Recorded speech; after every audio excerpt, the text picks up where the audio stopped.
Once again, we are back with Ek Bund Soch Ki Tea Talk Train of Thoughts.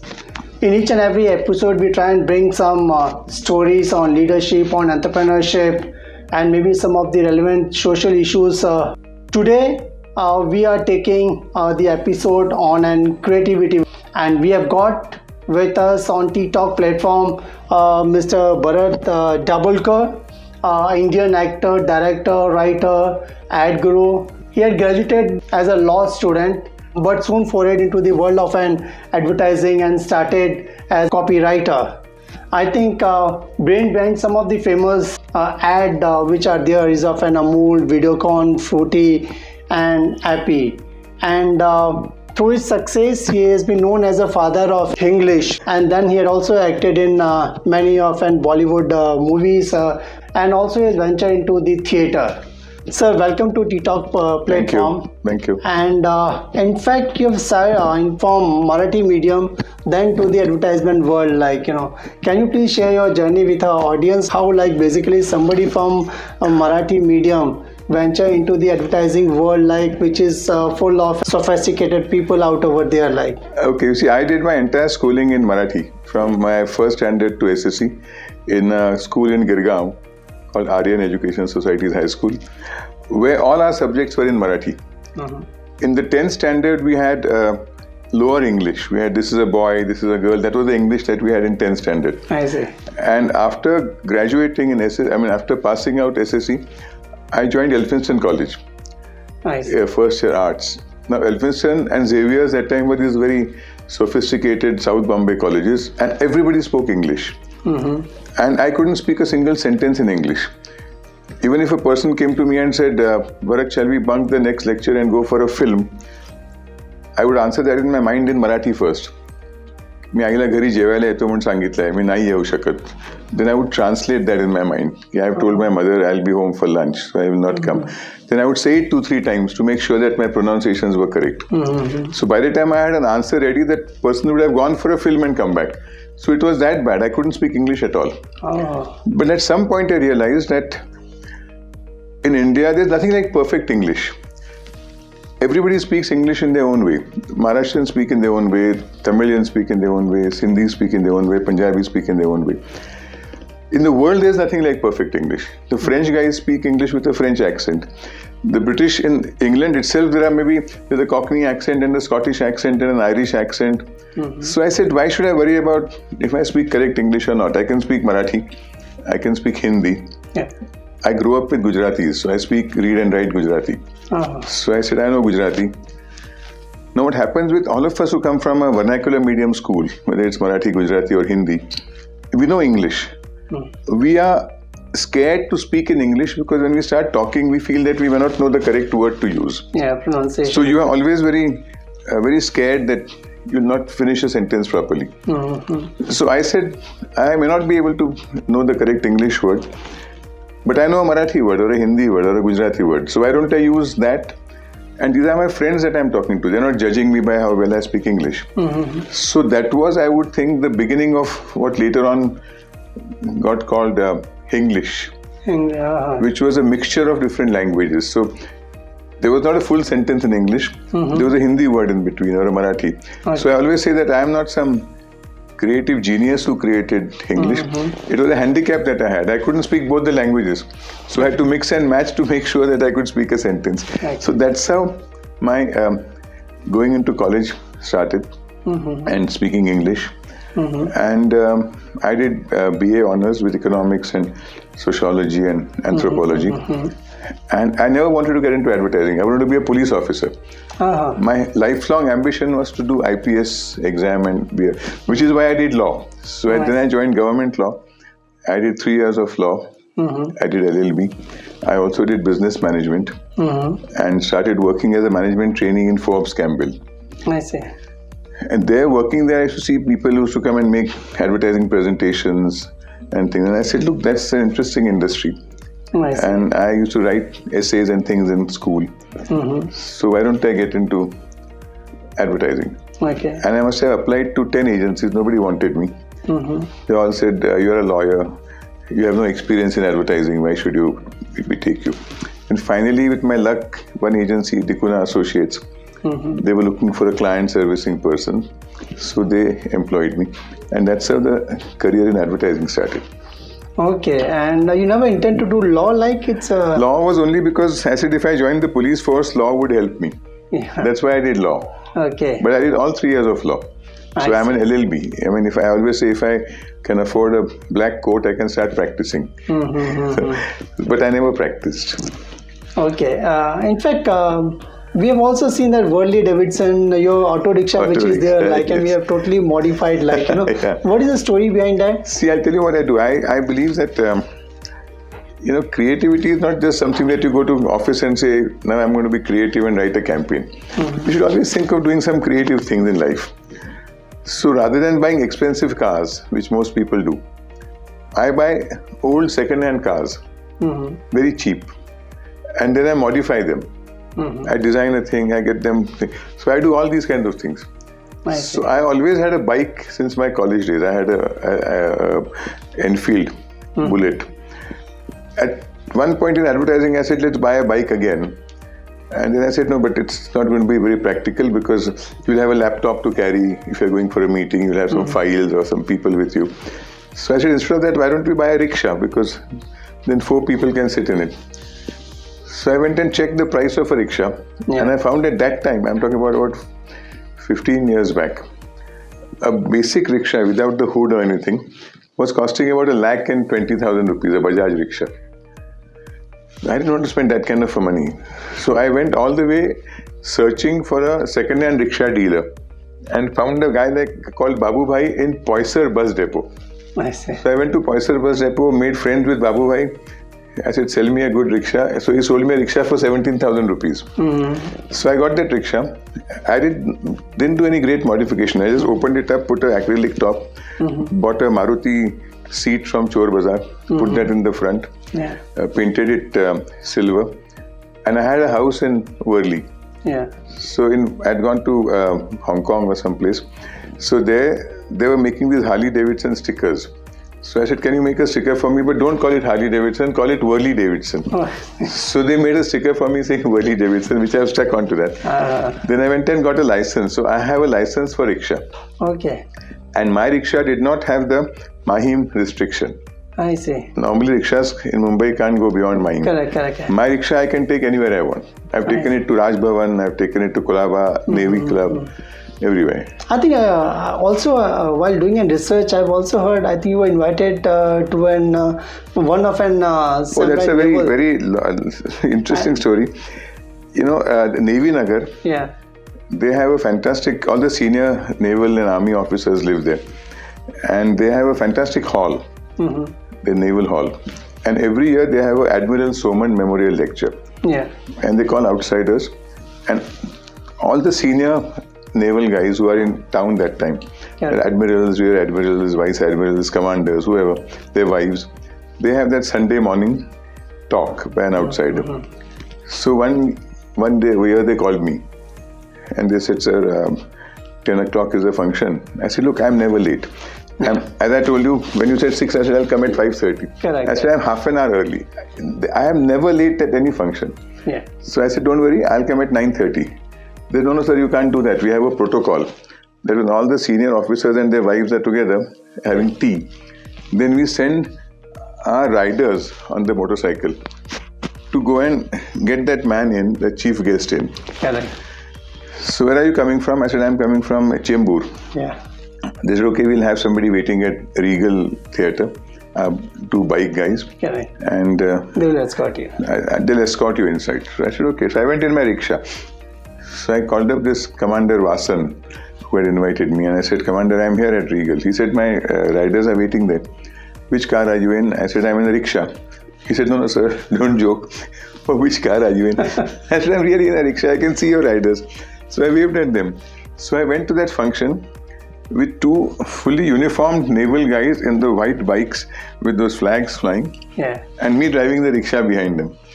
I did that function. And you wouldn't believe this. After my talk got over, I had to spend an hour and a half waiting there because every senior naval officer wanted a picture in that rickshaw. And they are service people, so they are very disciplined. So there was no crowding. They were all waiting in a queue. So the admiral would come and say, "Can I take a picture in your rickshaw?" Then he would sit in the front, his wife would sit at the back. Then wife would sit in the front and he would sit at the back. So every senior officer and their wife, they kept on taking pictures like this. So I said, look, if I had a Mercedes car, they wouldn't have done this, Okay. So I always say that it's not important to be rich, it's important to be creative. That's more fun. I think it's a great creativity. Maybe you've also heard about the father of an English. But actually, when you started writing an English play, and then I think 32...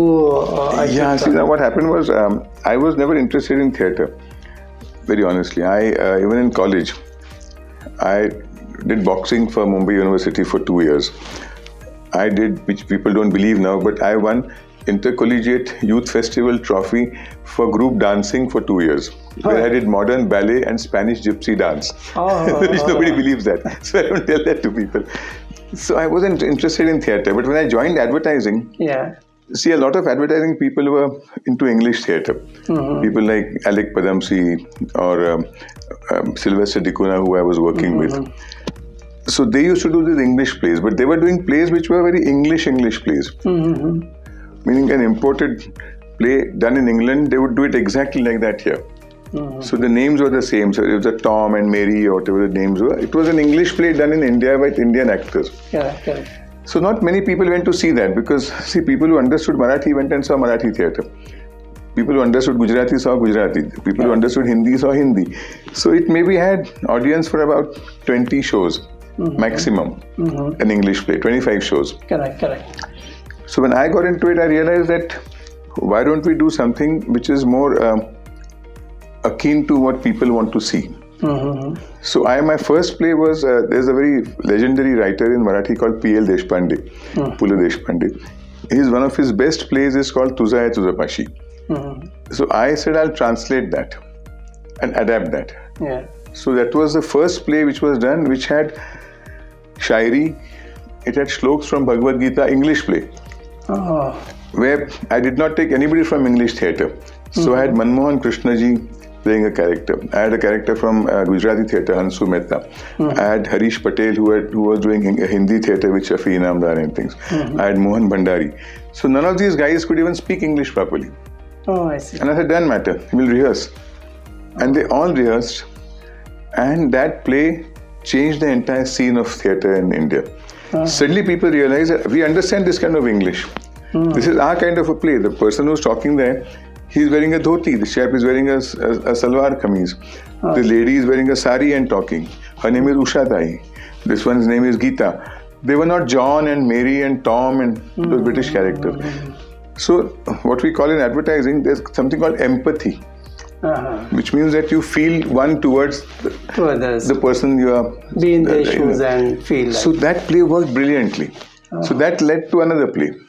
And then I kept on collecting people from regional theatres, all actors, brilliant actors. Then how this idea of bottoms up came in your mind? So bottoms up, I had with Mr. Sylvester Dicuna done a play called I Love Bombay, which was small skits. So I said that would work much better because I can keep changing it. Correct. So I did this first bottoms up, which had, now these people have become stars. Bottoms up was the longest running play in the history of English theatre. It ran and ran, it never stopped. I can still launch the play and it'll still run. It was the only play, it is the only play that has got a review in the American Time magazine. It's the longest play. It's the longest play. Now, we had people like Shamak Davar, who was just a dancer. So he came to me and said, Bharat, I can sing. Will you give me a song to sing? So there was Shamak Davar. Then there was Javed Jafri, who was again a dancer in my play. And Javed said, I dance karta hu, yaar, acting nahi karta hu. So I forced him to act. Then there was Shahid Kapoor. He was a dancer. Then Arshad Varsi came as a dancer. Then he came and he did 4 of my plays as a dancer. 7 of my plays as a choreographer and a dancer. He met his wife Maria in my play. She was also a dancer. So all these young people were in the play and they were all brilliant in their own fields. And I kept changing it. Every show was different. So we had political satires. We had jokes on politicians. We had jokes on airlines. We had jokes on education system. We had jokes on everything that was happening. And if I had a show, let's say tomorrow, Sunday show, I had one skit which was television news.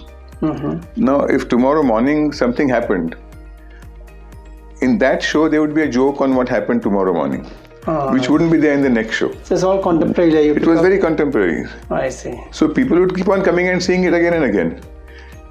Like anything happened that was a big news. Like let's say now this NCB thing was going on, which is a big news. We would do a joke on that. And if it was a big enough event, we would do a whole skit on that. Oh, I see. So it kept on changing. So then there was Bottoms Up, then there was Son of Bottoms Up, then there was New Look Bottoms Up, then there was Grandson of Bottoms Up, then there was Carry On Bottoms Up. So it went on and on.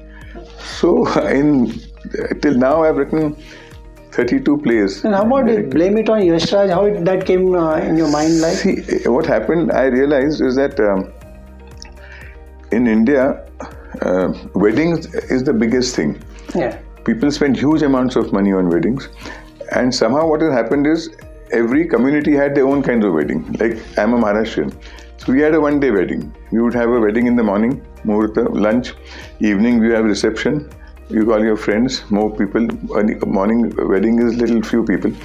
Gujaratis have their wedding in their own way, but mostly one-day wedding. It is this Bollywood and Punjabi weddings that changed the whole scene of weddings in India.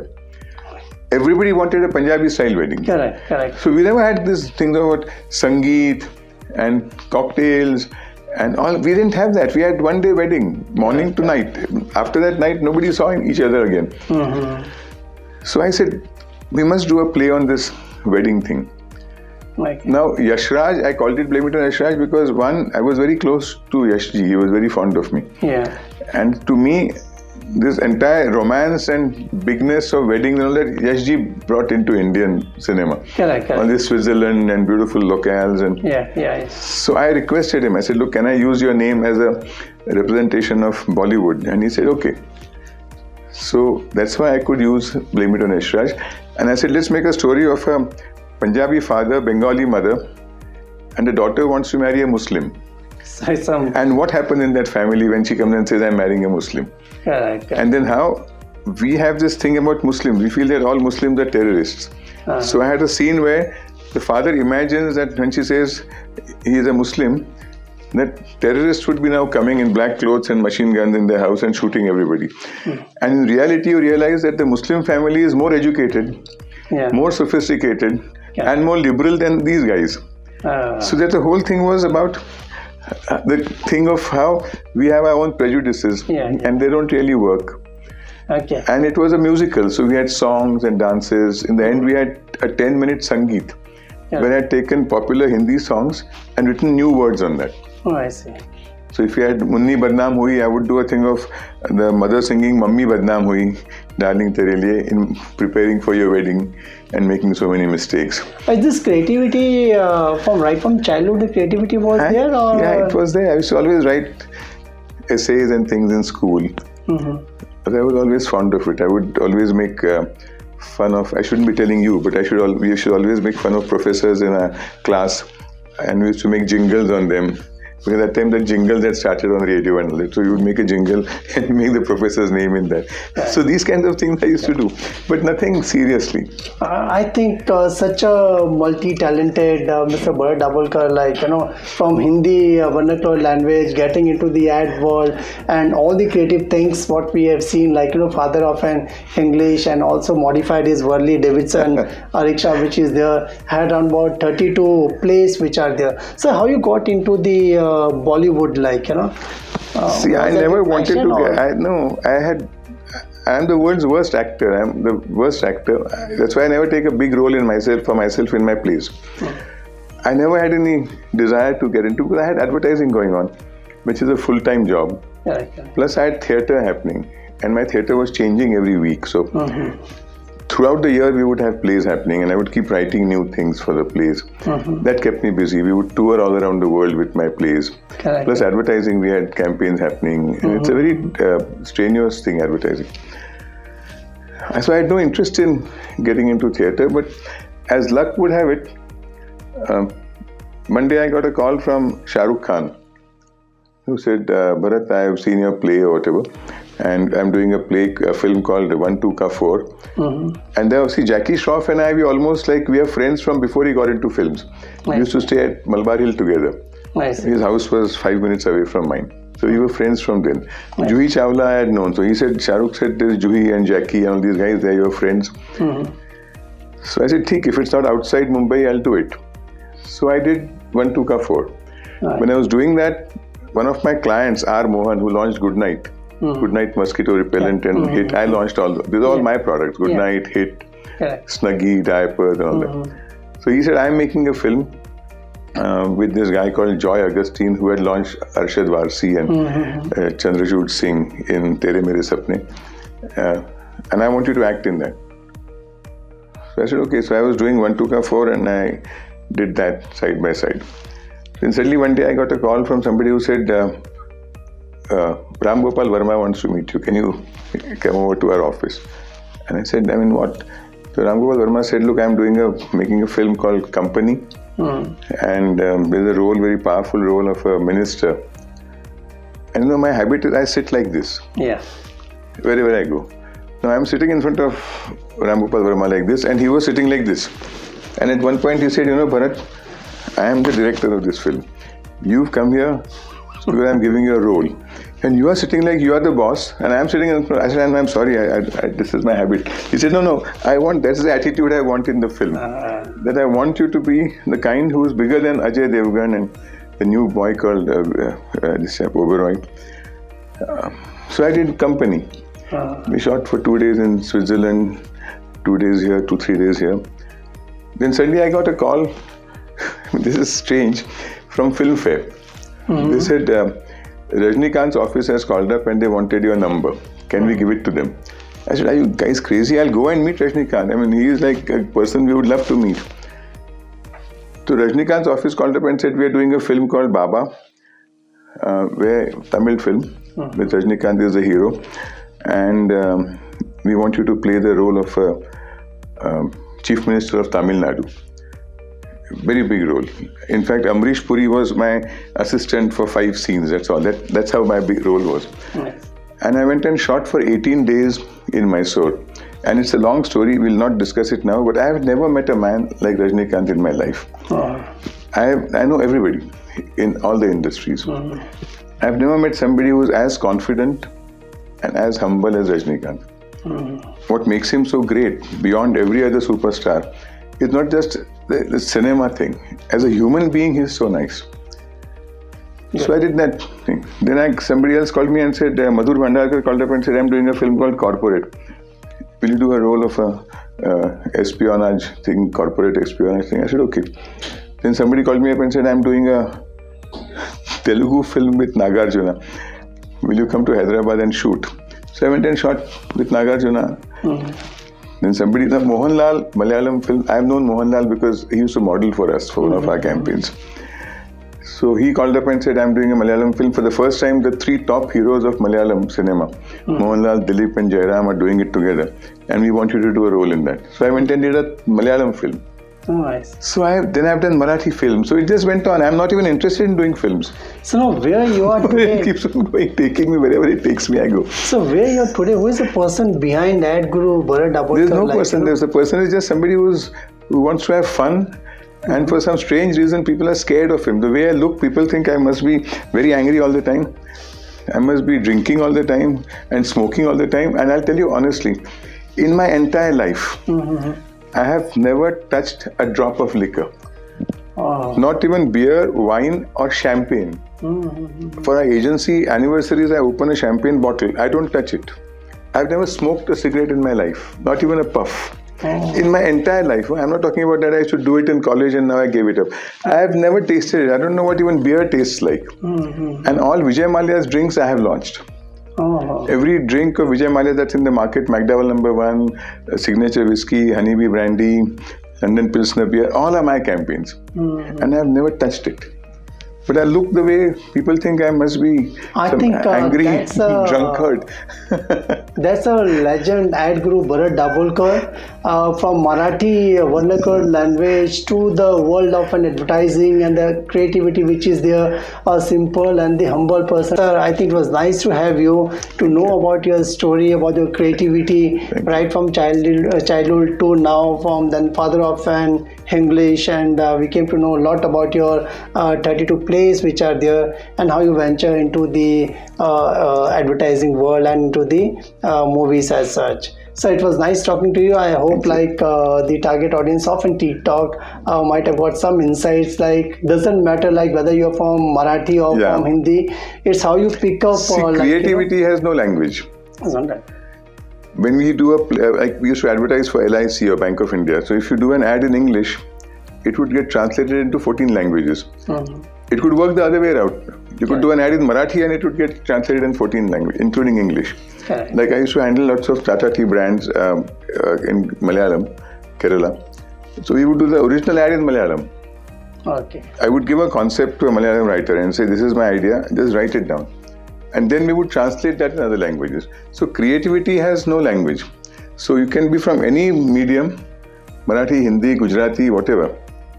And you could be successful in advertising. I think that's a greatness. That's the reason we call Bharat Dabholkar as a legend, maybe a great writer, director, actor. So thank you very much for being part on Tea Talk, Train of Thoughts. Thank you, sir. Thank you very much. Thank you, sir. Thank you.